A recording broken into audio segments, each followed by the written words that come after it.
So how are people getting so heavy in debt, and how can they turn it around? For this and more on this, we're joined by Jeffrey Schwartz. He's the Executive Director at Consolidated Credit Counseling Services of Canada. Jeffrey, good to be with you today. Thanks so much for joining us. Pleasure. Let's talk first about your view of what's going on. Patty Lovett-Reed was just talking a little bit about it, that maybe the absolute number isn't too alarming, but that the trend and the direction and what if you lose your job makes it that much more worse. Yeah, I think the trend is the big concern here.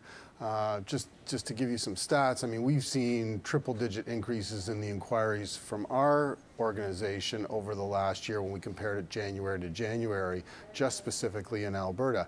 And that's a huge difference. And that means people are struggling. They're worried about their employment, or they may already have that crisis where they've lost their job and now they don't know where to turn to. Mm-hmm. So what is the best approach then? Well, first off, whether they're in Alberta or anywhere else and they have the opportunity to fix their financial house, is understand what's going on. So do a budget, create a snapshot of what's coming in and what's going out, and look for opportunities to cut back and save. The idea here is that you want to really reduce your spending and wherever possible, and it's this discretionary spending in a lot of cases, or impulse spending that's got people into trouble. Mm-hmm. And then from there, set a goal on how you can get yourself out of debt.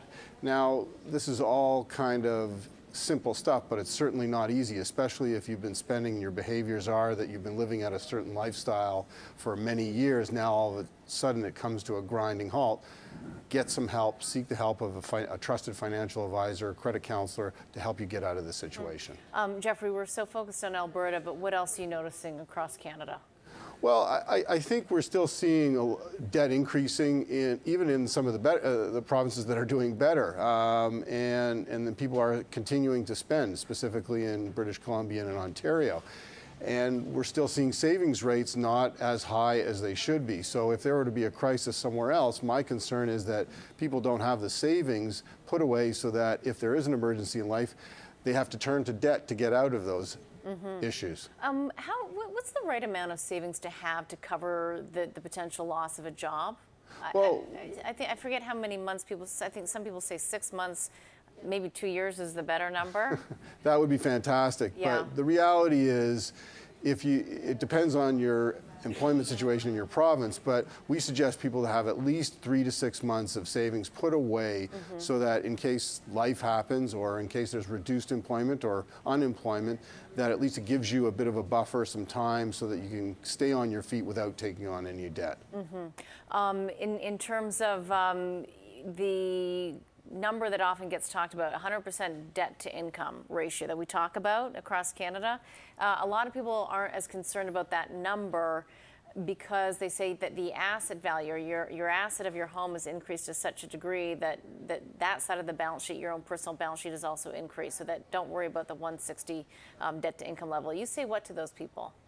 Well, I would tend to agree in a lot of cases. I mean, that is one measure that we use. It's widely quoted, and the reasoning behind what you said is exactly true, especially because we've been on such a great ride with housing in Canada for, it seems like 20 years at this point. But so with that, people have their asset base increasing, and if in the case of an emergency, some people are dipping in, and even not so much as an emergency, they are dipping into that equity. But really, it doesn't change the fact that they need to get their financial house in order. They do need to have some rainy day savings, some liquid savings, so that in case life happens, they don't have to go further into debt to solve those issues.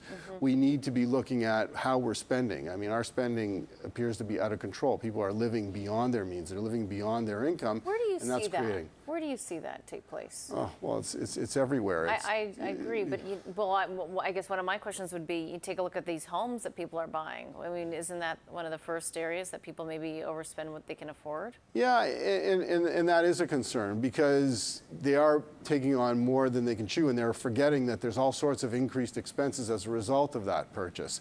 So that kind of filters through the rest of their life. We're seeing it in replacing items that don't necessarily need to be replaced. We're seeing it in electronics. We're seeing it in consumer items.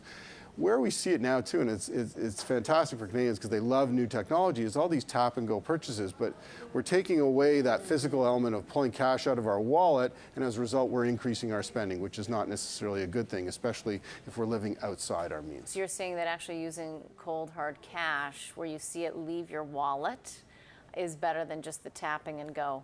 Well, I think so, because it gives you that break. It gives you that time to reflect on the purchase to see whether it's something that you really want to do or whether it's something that you don't really need and you could apply it to some high interest rate credit card debt. Interesting. Jeffrey, good to be with you today. Thank you very much.